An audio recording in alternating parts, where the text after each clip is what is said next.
aujourd'hui le 23e et l'avant-dernier dimanche après la Pentecôte, avant le début de la nouvelle année liturgique, l'avant. Demain, lundi, dédicace des basiliques de Saint-Pierre et Saint-Paul. Basiliques, bien sûr, qui sont situées à Rome. Mardi, Sainte Élisabeth de Hongrie, duchesse et veuve. Dans l'ordre franciscain, Sainte Élisabeth, patronne, première classe, fait de première classe. Mémoire de Saint Pontien, pape et martyr. Mercredi, Saint Félix de Valois. Jeudi, la présentation de la Très Sainte Vierge. Donc il y avait l'obligation de présenter l'enfant quelque temps après la naissance. Donc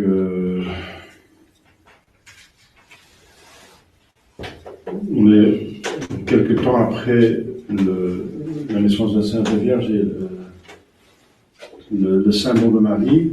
Donc, c'est à peu près le temps liturgique de l'Ancien Testament qu'on a respecté maintenant pour cette fête, la présentation. Vendredi, Sainte Cécile, Vierge et martyre, patronne des chantres. On essaie de faire un effort pour la chorale. Alors ça va très bien. Alors on a maintenant 2 chantres et un organiste qui chante et maintenant un autre chantre. Donc ça avance un petit peu à l'ost. Il y a des personnes qui ont décidé de venir et qui peuvent venir, qui étaient empêchées par la distance, et il y a une personne qui a acheté une voiture et l'autre a décidé de venir parce qu'on comprend des choses si on prie. Ce sont des personnes qui prient tous les jours le rosaire. Donc c'est infaillible qu'un jour il va tout comprendre. Infaillible. Un enfant de Marie ne périt pas. Le chapelet, c'est déjà bien, mais le rosaire, c'est un Cadillac pour aller au ciel. C'est l'évolution. Samedi, Saint Clément Ier, pape et martyr, c'est le même Clément que vous avez entendu dans l'épître. Donc à la fin de l'épître, Saint Paul dit saluer Saint Clément, Clément, qui n'est pas encore saint à ce moment-là, je ne sais pas proclamer saint. Donc Clément, oui, il dit dont les noms sont inscrits dans le livre de vie. Eh bien, c'est ce Clément qui va devenir le 3e pape. Donc Pierre, Lin, Clément. Clet, c'est le 3e pape, Saint Clément. Un personnage très intéressant, n'est-ce pas? Un très bel âme.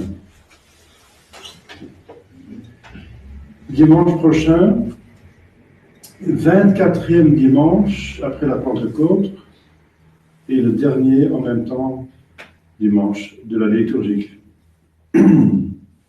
C'est en même temps la fête de Saint Jean de la Croix. C'est un saint qui me donne beaucoup de grâce parce que j'ai une vénération spéciale. J'étais dans le Carmel, donc c'est normal que ceux qui vous vénérez spécialement, ils vous donnent aussi des grâces spéciales. Je vous assure qu'à chaque année, j'ai des grâces autour de la fête de Saint Jean de la Croix. Les saints sont très reconnaissants et fidèles. Alors, je prêcherai une retraite pour 2 personnes qui sont un Français et un Polonais, pas cette semaine, mais la semaine après. Donc la semaine après le 24e dimanche. À l'Ost, pour 2 hommes. Si d'autres personnes veulent joindre, tant mieux. Il y a encore une autre retraite pour une dizaine de personnes, je pense, au cours de l'année prochaine. Donc, alors, ça c'est plutôt mixte, hommes et femmes, par nécessité. Enfin, c'est pas grave, parce que, en tout cas, la retraite est quand même séparée d'une certaine façon. Donc je suis obligé de le faire s'il y a une demande et il y a une nécessité, alors je le fais, même pour 2 personnes. On est dans un temps où le nombre était très petit. Je vous ai dit, ça ne vient pas de Dieu, ça vient des hommes. Le bon Dieu est garant pour l'existence de l'Église, et de l'Église, ça veut dire l'Église qui ne perdra pas une propriété essentielle, sinon c'est plus l'Église. Donc l'Église, donc cette propriété essentielle, vont exister jusqu'à la fin des temps. Les portes d'enfer ne prévaudront pas contre elles. Mais je répète, la quantité dépend des hommes, de la bonne volonté des hommes. Le bon Dieu ne donne pas de garantie de la quantité. C'est une invitation, et la quantité dépend des hommes, pas de Dieu. Enfin, de Dieu, puisqu'il donne la grâce, mais en tout cas, il donne la grâce.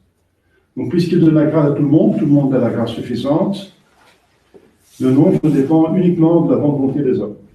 Voilà, c'est clair. Et que le nombre peut être très petit, je répète, Jésus dit, est-ce que le Fils de l'homme trouvera encore de la foi quand il va revenir? En même temps, il dit que l'Église va exister jusqu'à la fin des temps. Ça montre qu'il y a des temps où le nombre peut être très petit, surtout à la fin des temps.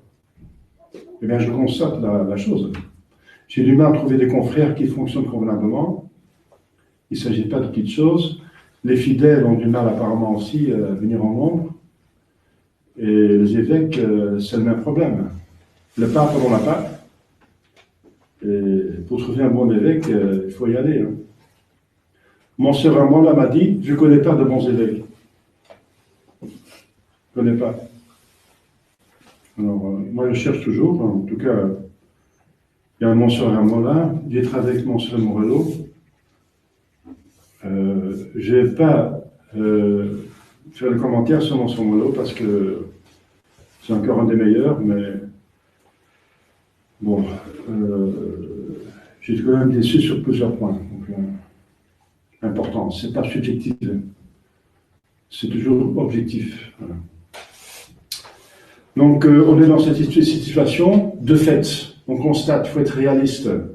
Eh bien, c'est que le bon Dieu n'a pas voulu en plan A, mais il a organisé un plan B. Le plan A du bon Dieu, c'est le paradis terrestre et le paradis céleste comme destination.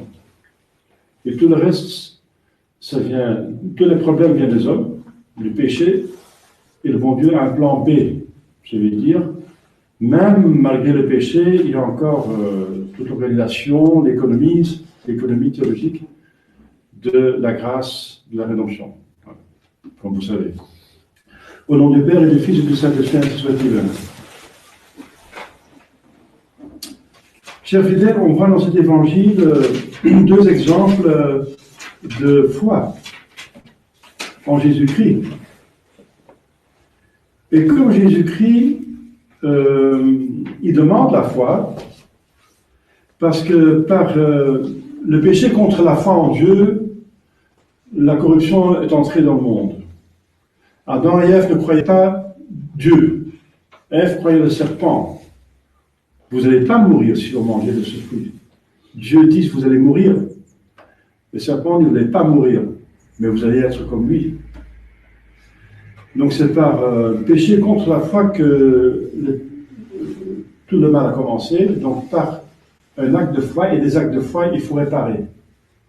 C'est évident. Mais cet acte de foi n'est qu'un début. Et Jésus fait des miracles. Mais ce n'est pas le but de vous donner un bien-être, pas un but final, c'est un but mais intermédiaire. De vous donner un bien-être ici sur terre, ce n'est pas le but. Le but, c'est de vous donner un bien-être définitif, convenable, stable, éternel. Et cette vie, ce n'est qu'un passage de 70 ans, de 75 ans en moyenne. Alors, Jésus demande donc la foi, mais pour nous faire du bien. Pour nous faire du bien, pour nous rétablir dans la possibilité d'aller au ciel.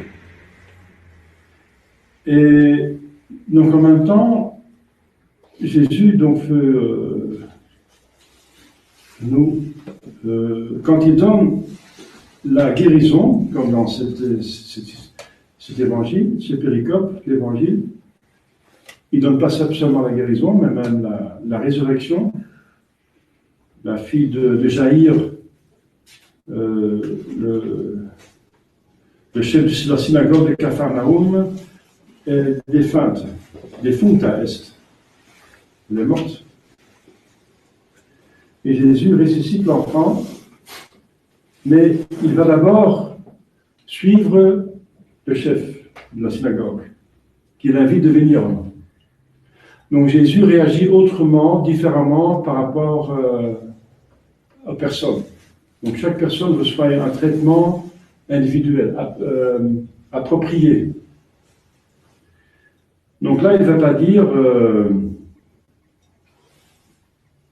votre enfant est déjà guéri ou ressuscité. Il va le suivre. Il ne va pas faire la remarque qu'il n'a pas assez de foi pour qu'il demande à Jésus de venir physiquement. Pourquoi? Eh bien, les commentateurs disent que parce qu'il est humble. Et il a marqué Adoraba Theon Dicens. Il adorait en disant ma fille est morte. Il adore, donc c'est une humilité incroyable, une reconnaissance de sa divinité parce qu'on adore seulement Dieu. Alors il adorait, c'est un acte d'humilité, de foi extraordinaire, et Jésus ne va pas faire de remarques, parce qu'il respecte l'humilité comme une vertu la plus importante. Donc il ne va pas faire de remarques, oui, vous demandez que je vienne, donc vous n'avez pas assez de foi. L'humilité cache beaucoup de péchés apparemment. À cause de l'humilité, le bon Dieu va supporter d'autres péchés qui sont moins importants devant ses yeux que le péché d'orgueil. Donc il va le suivre et il va ressusciter sa fille. Et en cours de route, on va bien sûr, c'est comme une émulation, une femme qui a encore plus de foi que le chef de la synagogue. Elle a aussi beaucoup de respect. Elle veut le toucher par derrière sans l'embêter et juste toucher sa robe, son habit. Tout en ayant la foi que si je le touche, sa robe seulement, je serai guéri. Et Jésus l'a guéri à l'instant pour une telle grande foi. Vous voyez? Donc la fille de Jaïr n'est pas directement ressuscitée, mais cette femme est directement ressuscitée. Parce qu'il a plus de foi. Donc ce sont des exemples extraordinaires de foi. Remarquez en passant qu'il faut bien interpréter le texte. Il faut tenir compte de la mentalité orientale. J'ai donc ici à marquer que, donc dans Saint Matthieu, que le chef de la synagogue dit que sa fille est morte. Mais dans Saint Luc, on trouve autre chose. Mais Matthieu n'a voulu donner qu'un abrégé succinct de ces deux faits. Et c'est ce qui explique une certaine apparence de contradiction. Par exemple, il faut dire du premier coup à Jaïr que sa fille est morte. Donc Saint Luc fait dire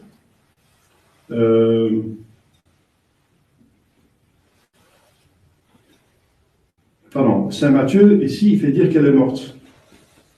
Tandis que Marc et Luc font dire dans leur évangile, de même fait, que c'est après la guérison de l'hémorroïs que ses serviteurs viendront lui annoncer la mort de son enfant. Cela s'explique en ce que Saint Matthieu, négligeant les détails, se contente de donner le fait en général et va droit à ce qui est le sens du miracle. Donc tout le temps il y a des choses comme ça, n'est-ce pas, des interprétations. Par exemple, quand Jésus dit « Elle n'est pas morte, mais elle dort », Jésus ne peut pas mentir. mais elle est morte. Alors, mais c'est encore un langage oriental. Dormir, ça veut dire qu'on est comme mort, mais on va se réveiller. Mais ça veut dire qu'elle n'est pas morte définitivement, mais qu'elle va se réveiller, qu'elle va ressusciter. Donc il faut bien des interprétations de l'Écriture. Ça montre bien que l'Écriture a besoin de la tradition pour être expliquée. Ça montre bien l'erreur des protestants qui disent que l'Écriture sainte c'est plus important et la tradition ne compte pas. Le diable, je répète, va tenter, quand Jésus-Christ refute la première tentation avec l'Écriture sainte, le diable va citer l'Écriture sainte. Lui aussi s'adapte au personnage. Il s'appuie sur l'Écriture sainte, bien on va l'avoir par l'Écriture sainte. Donc il cite l'Écriture sainte, mais il donne une mauvaise interprétation. Voilà.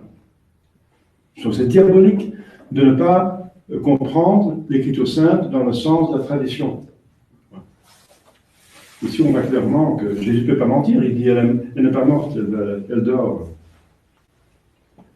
Mais c'est comme il dit à ses disciples que Lazare dort. Lazare dort, ça veut dire encore il va se réveiller, il va la ressusciter. Alors il insiste, mais les disciples, oui, non, mais il est mort. Alors je dis, oui, il est mort. Oui, il est mort. Vous n'avez pas compris ce que je veux dire. Mais il faut que la gloire de Dieu soit manifeste, il ajoute. Après, il va ressusciter. Donc il dit, oui, il est mort. Avant, il a dit, il dort. Mais c'est bien la preuve que Jésus-Christ lui-même emploie un langage symbolique. Donc je vais être expliqué, parce que si on prend à la lettre, n'est-ce pas, on est dans l'erreur. Et il y a eu plusieurs hérésies qui sont sorties de cela, n'est-ce pas? De la mauvaise interprétation, on peut voir par exemple Arius, il va dire Jésus lui-même, il dit qu'il est moindre que son Père. Donc comment est-ce qu'il peut être l'égal de son Père si lui dit qu'il est moindre que son Père? Donc c'est l'Écriture sainte qui le dit. Alors l'explication, c'est que Jésus a deux natures, une fois il parle en tant que Dieu, et l'autre fois il parle en tant qu'homme. En tant que Dieu, il est l'égal, mais en tant qu'homme, pas, bien sûr. Quand il dit j'ai soif que ce qui se passe, mon Père est plus grand que moi, il parle en tant qu'homme. Donc il faut l'interprétation de la tradition, du magistère. C'est clair. Sinon, on risque de devenir hérétique, tout simplement. Voilà. C'est une cause d'hérésie de prendre l'Écriture sainte sans interprétation. C'est pour ça que l'Église interdit des livres. L'Écriture sainte sans explication. C'est une Écriture sainte approuvée par l'Église avec explication, avec des notes. On peut directement voir si une Bible est protestante ou catholique. Les protestants n'ont souvent pas de commentaires. Il n'y a pas de commentaire en dessous. Ça pue, n'est-ce pas? Ça pue le diable. Il faut jeter cette Bible. On ne peut pas avoir des Bibles protestantes. Vous comprenez? Et on ne parle pas des faussetés qu'ils ont mis dans l'Écriture sainte. Alors, il y a donc des actes de foi incroyables, surtout de cet hémorroïs. Et là, une foi totale. Même le supérieur de la synagogue, par la misère par la croix, par une jeune fille, sa fille qui est morte, il va chercher Dieu. Il faut bien voir, c'est Capharnaüm. C'est, disons, la ville, la préfecture, si vous êtes en France, n'est-ce pas, de Nazareth. Jésus est de Nazareth et Capharnaüm, c'est la préfecture de la région. Donc Capharnaüm, c'est chez lui. Et ailleurs, on voit qu'à Capharnaüm, il y a peu de foi. Il veut même le lapider à certains moments. Parce qu'il semble dire qu'il est Dieu. Et là, on voit donc... Et Jésus va expliquer, il dit, aucun un prophète n'est pas prophète dans sa propre région, dans son propre pays.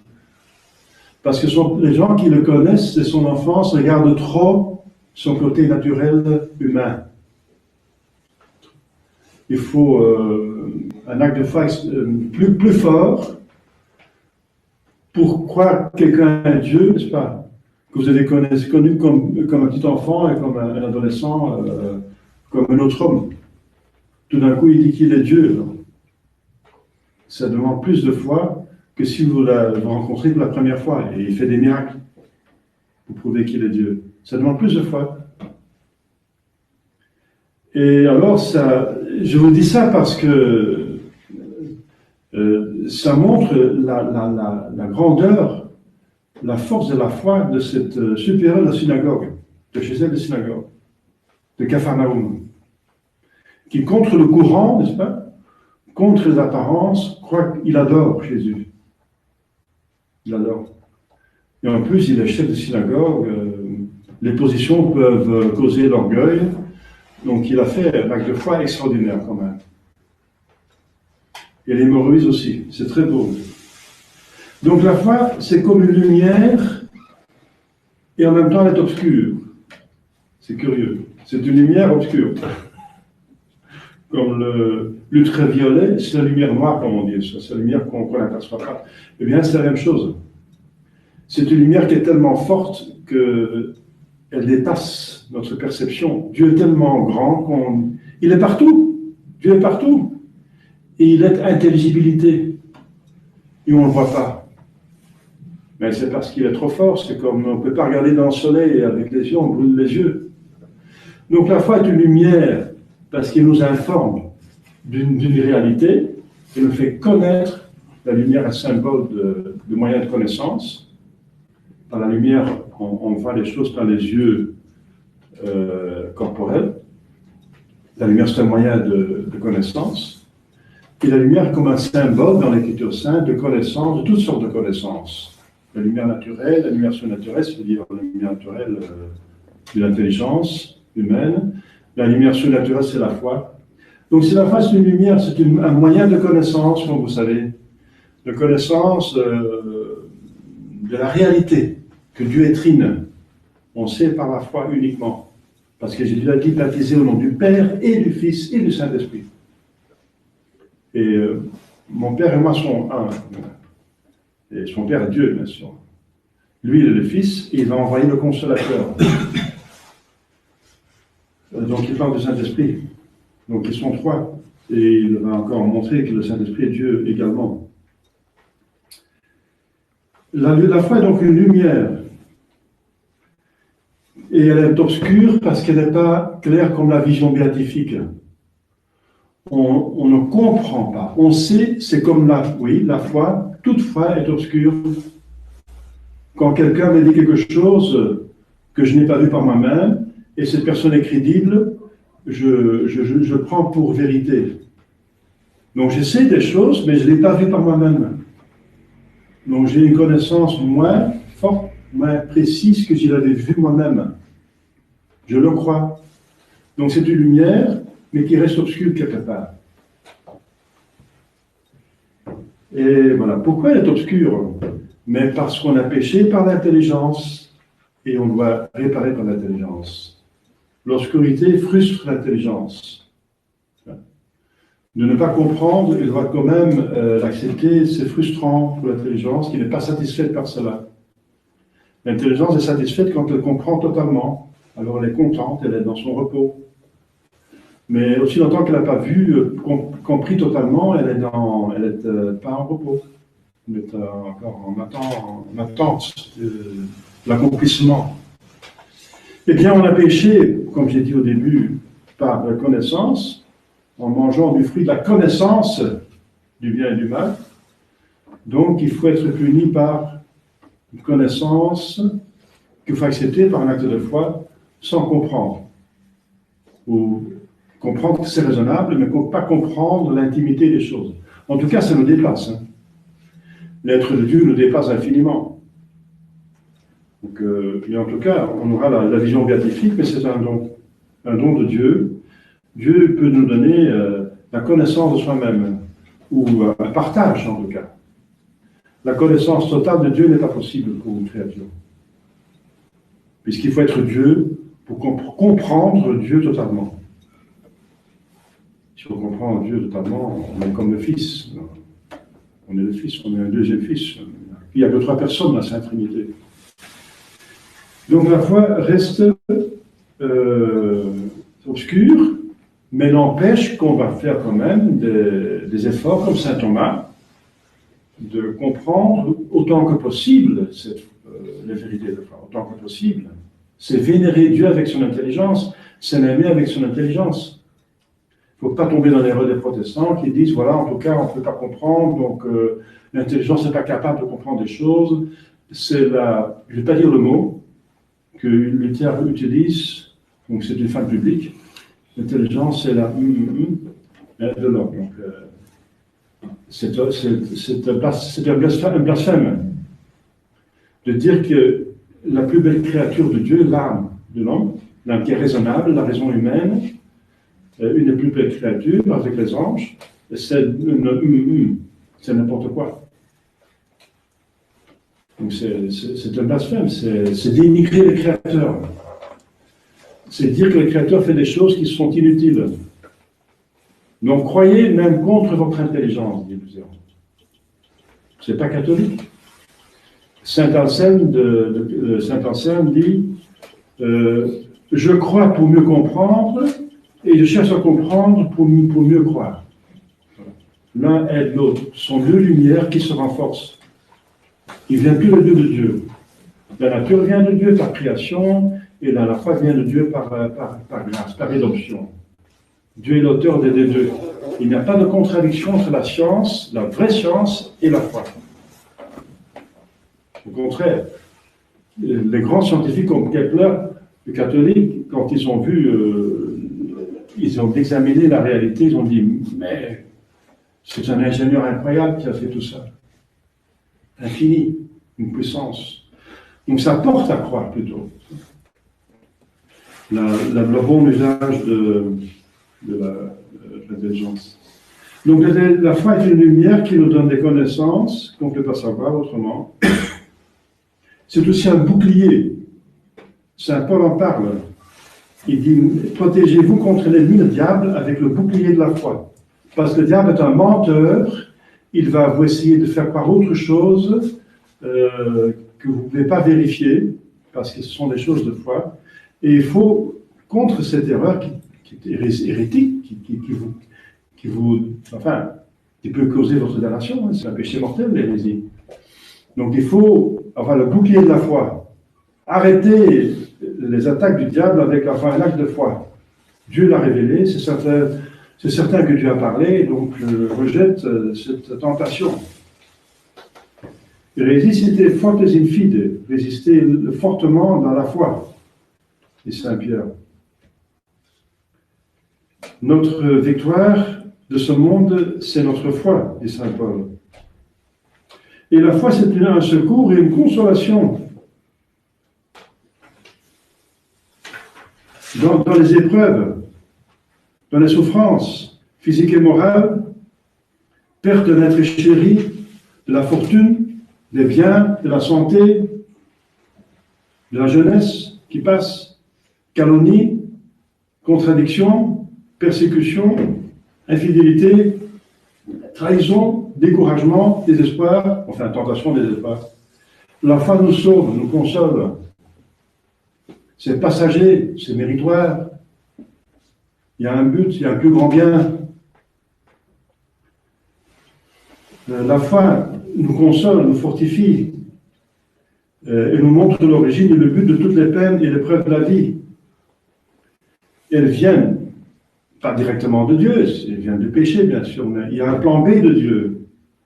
Dieu toujours sage, juste et bon. Puis, elles sont une source d'expiation de nos péchés, dit la foi. La vie, dit saint Augustin, dolor médicinale, c'est une douleur médicinale. Une douleur médicinale. On voyait avec cette supérieure de synagogue, par la perte de sa petite fille, il recouvre une foi extraordinaire. Et la fin nous montre que les souffrances sont une source d'espérance, de grâce, de bénédiction pour nous sanctifier, pour sauver nos frères. Car par elle bien supportée, nous participons en quelque sorte au sacrifice du Sauveur sur la croix. Suivant le mot de l'apôtre, nous complétons ce qui manquait encore à ces souffrances. Et ensuite, ces souffrances, nous dit la foi, sont une source de mérite pour le ciel. Donc, chers fidèles, souvenez-vous que tous les saints qui sont au paradis ont été comme vous sur la terre. Dans à peu près la même disposition, enfin, avec tout ce que nous avons de bien et de mal. Aussi, à la conception, ils ont eu le péché originel, comme nous. Sauf la Sainte Vierge. Mais ils ont mérité d'entendre cette douce parole. Et confiance, ta foi t'a sauvé.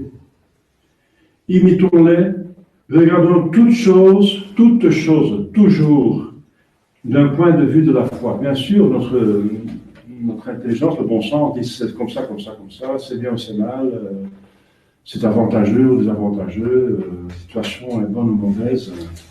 Bien sûr, il y a le bon sens. Mais n'oubliez pas cette autre lumière qui vous montre la vérité, la réalité, toujours. Et il y a toujours l'esprit surnaturel des choses. Le point de vue de la foi, qui montre votre situation dans un paysage d'éternité, qui est la réalité. La réalité, c'est que vous êtes des êtres d'éternité, à partir de votre conception. À partir de la conception, vous allez exister aussi longtemps que Dieu existera. C'est la réalité. Il faut voir ce paysage. Si vous regardez seulement cette vie, et vous ne voyez pas toute votre vie, il faut voir toute votre vie. Le point de vue de la foi. Ayons une foi sincère, ferme, inébranlable, une foi féconde en fruits de sainteté, et nous serons sauvés. Ô Jésus, Marie, daignez augmenter notre foi, ainsi soit-il. Au nom du Père et du Fils et du Saint-Esprit, ainsi soit-il.